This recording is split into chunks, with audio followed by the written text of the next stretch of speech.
Hello everyone. Uday Prakash रचित नींव की ईंट हो तुम दीदी काव्य को आज समझेंगे।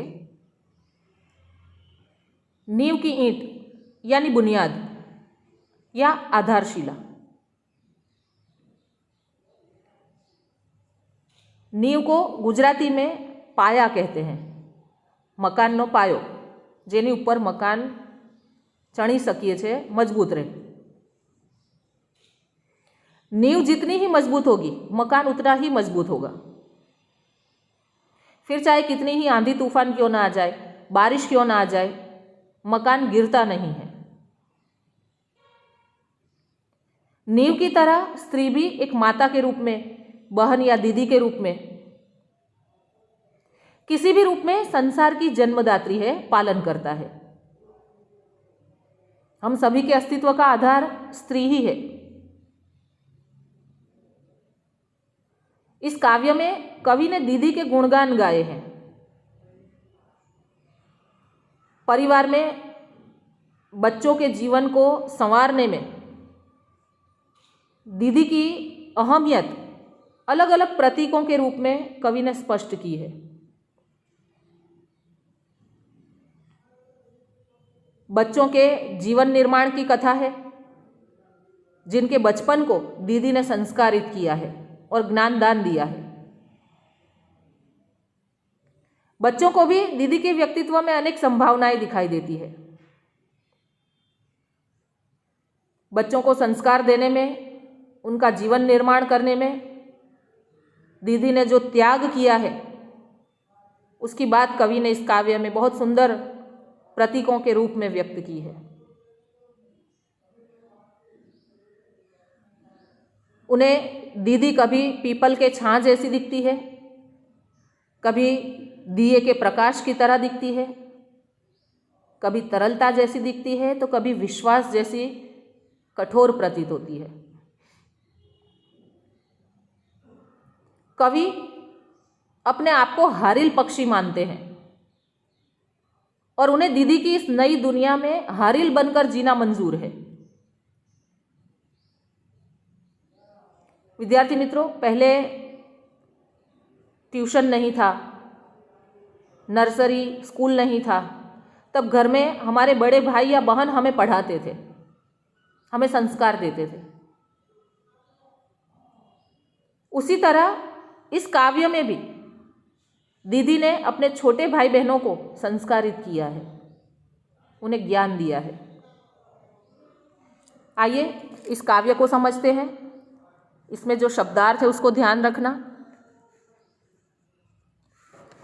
अलग अलग रूपकों के माध्यम से दीदी को यहाँ बताया गया है। देखिए, पहला, पीपल होती तुम पीपल दीदी पिछवाड़े का, तो तुम्हारी खूब घनी हरी टहनियों में हारिल हम बसेरा लेते। यहाँ पर दो शब्द है। एक तो पिछवाड़ा, पिछवाड़ा यानी घर के पीछे की खुली जगह। शब्द समूह के लिए एक शब्द पूछा जाता है, लिख लेना ये, घर के पीछे की खुली जगह, पिछवाड़ा। और दूसरा एक शब्द है हारिल।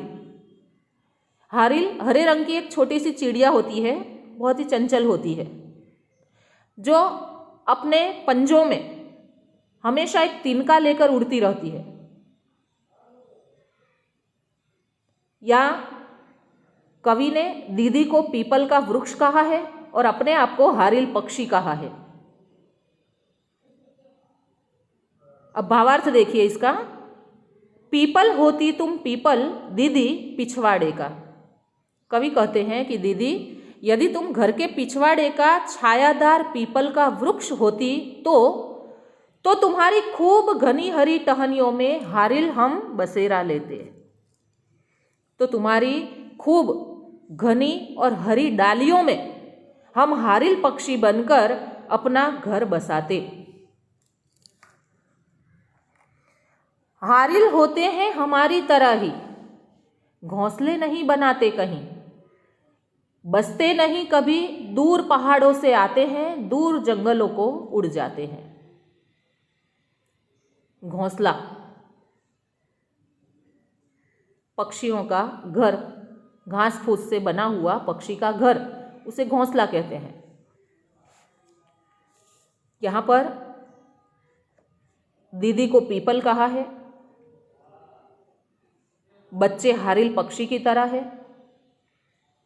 जिस तरह हारिल कहीं भी अपना घोंसला नहीं बनाता, वो प्रायः उड़ता रहता है, ठीक उसी तरह कवि कहते हैं कि हम बच्चे भी चंचल है, हम कहीं एक जगह नहीं टिकते, हम घूमते रहते हैं, खेलते रहते हैं, दौड़ते रहते हैं। जिस तरह हारिल दूर पहाड़ों से आता है और जंगलों को उड़ जाता है, उसी तरह हम भी आते हैं और चले जाते हैं, हम कहीं एक जगह टिकते नहीं हैं। आगे और क्या कहा है दीदी को, पीपल की छाह तुम्हारी तरह ही ठंडी होती है दोपहर। दीदी को कहते हैं कि जिस तरह पीपल का वृक्ष हमें धूप से बचाता है, छाया देता है, छाह यानी छाया,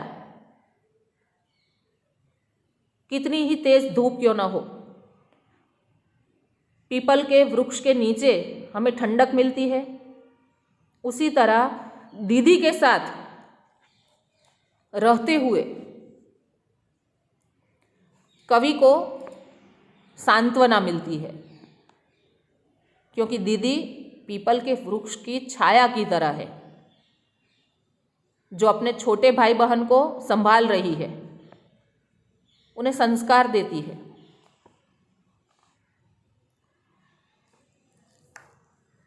डिबरी थी तुम दीदी हमारे बचपन की, अचार का तलछट तेल अपनी कपास की बाती में सोख कर जलती रही। देखिए, पहला जो दृष्टांत था उसमें दीदी को पीपल का वृक्ष बताया है और कवि ने अपने आप को, बच्चों को हारिल पक्षी जैसा बताया है। दूसरे दृष्टांत में दीदी को ढिबरी यानी दिए की तरह बताया है। तलछट, तलछट यानी अचार के बर्तन में नीचे जो तेल इकट्ठा होता है उसे तलछट कहते हैं।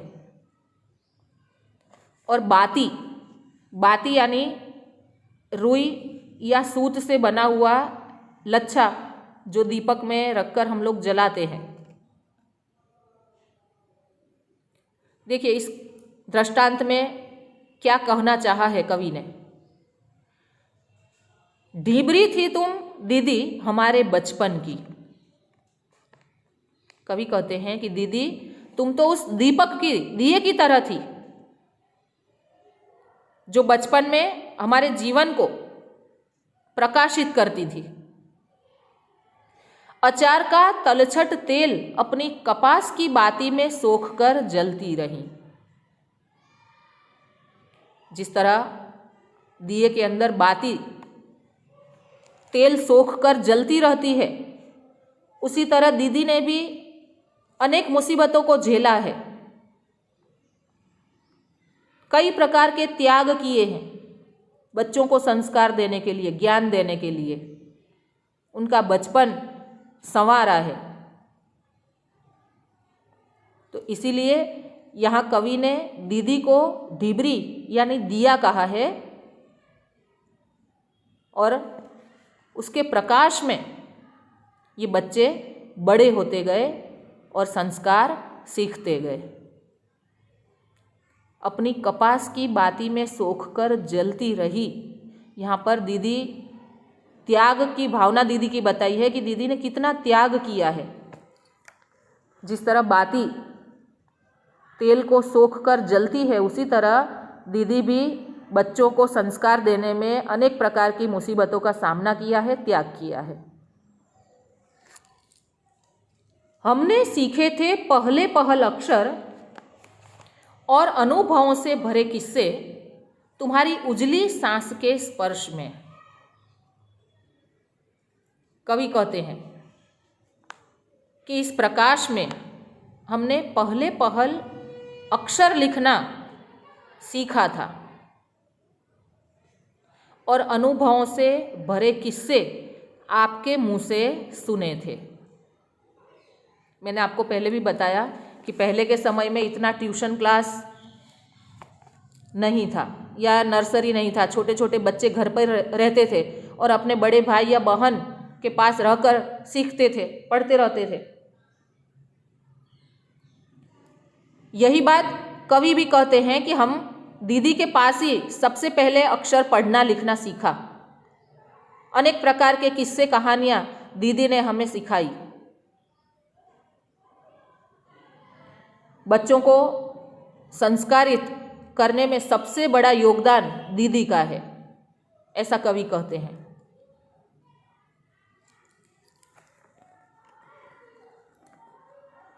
जलती रही तुम, तुम्हारा धुआं सोखती रही, घर की गूंगी दीवारें, छप्पर के तिनके तिनके धुंधले होते गए, और तुम्हारी थोड़ी सी कठिन रोशनी में हम बड़े होते रहे।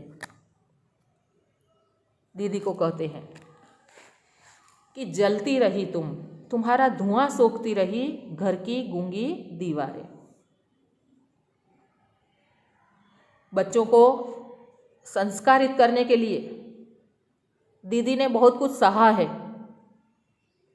उसकी गवाह घर की गूंगी दीवारें, गूंगी यानी मौन, घर की मौन दीवारें उसकी गवाह है कि बच्चों को ज्ञान देने में, उनको संस्कार देने में दीदी ने कितना कुछ सहा है। दीदी कितना जली है। यहाँ जलना मतलब आग से जलना नहीं है, लेकिन त्याग किया है उन्होंने। छप्पर के तिनके तिनके धुंधले होते गए। छप्पर घास फूस का बना छपरा। कवि क्या कहते हैं आगे कि घर के बच्चे धीरे धीरे दीदी से ज्ञान प्राप्त करते गए और तुम्हारी थोड़ी सी कठिन रोशनी में हम बड़े होते रहे। अर्थात दीदी का ज्ञान सर्वत्र व्याप्त हो गया और उनके ज्ञान की रोशनी में ही हम बड़े होते गए। दीदी ने बच्चों को पढ़ना लिखना सिखाया, अनेक प्रकार के किस्से कहानियाँ सुनाती थी, बहुत सारा त्याग किया है बच्चों को संस्कार देने में। उसकी गवाह घर की मौन मुख दीवारें हैं। घर के जो छप्पर है वो दीदी के ज्ञान के प्रकाश से प्रकाशित हो गए हैं। अर्थात दीदी का ज्ञान सर्वत्र व्याप्त हो गया है। दीदी का ज्ञान लेते लेते हम बड़े होते गए, ऐसा कवि यहाँ पर कहते हैं। उसके बाद कवि अपनी दीदी को कौन सा दृष्टांत देते हैं, रूपक देते हैं।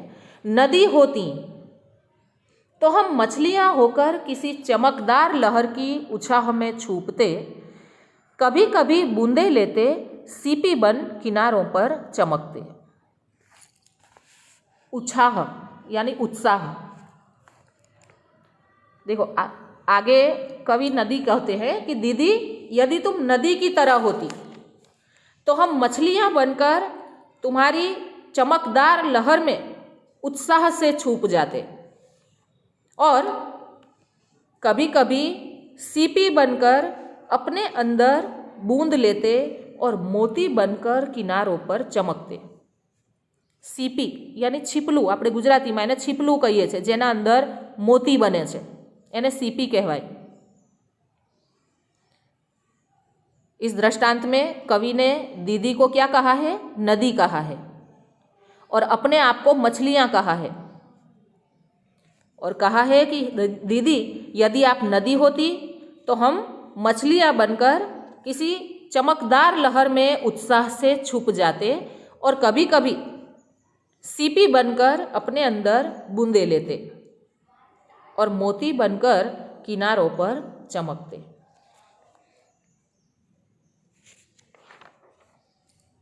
यहाँ एक वाक्य में प्रश्न पूछा जाता है कि सीपी बनकर कवि क्या करना चाहते हैं।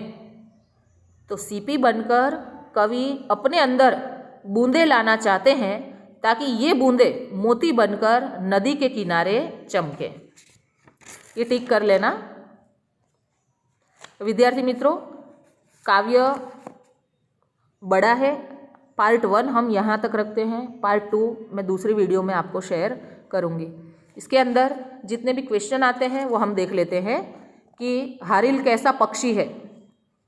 तो हारिल कभी घोंसला नहीं बनाता, वो कोई एक जगह स्थायी रूप से टिकता नहीं है। हारिल दूर पहाड़ों से आते हैं और दूर जंगलों को उड़ जाते हैं। फिर एक और प्रश्न है इसमें,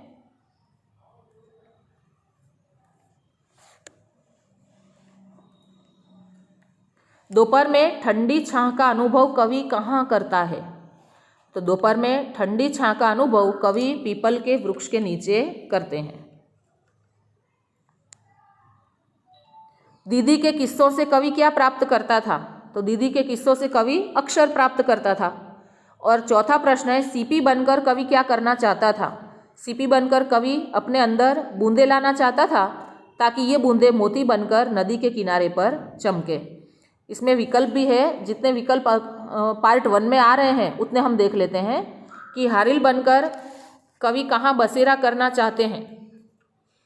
तो हारिल बनकर कवि पीपल के वृक्ष पर बसेरा करना चाहते हैं। कवि पढ़ना लिखना किसकी मदद से सीखता है। दीदी की मदद से। दीदी यदि नदी है तो कवि क्या बनना चाहता है, मछली। इतने प्रश्नोत्तर इस पार्ट 1 में है, आप लिख लेना। नेक्स्ट दूसरा पार्ट में आपको शेयर कर दूंगी। Thank you.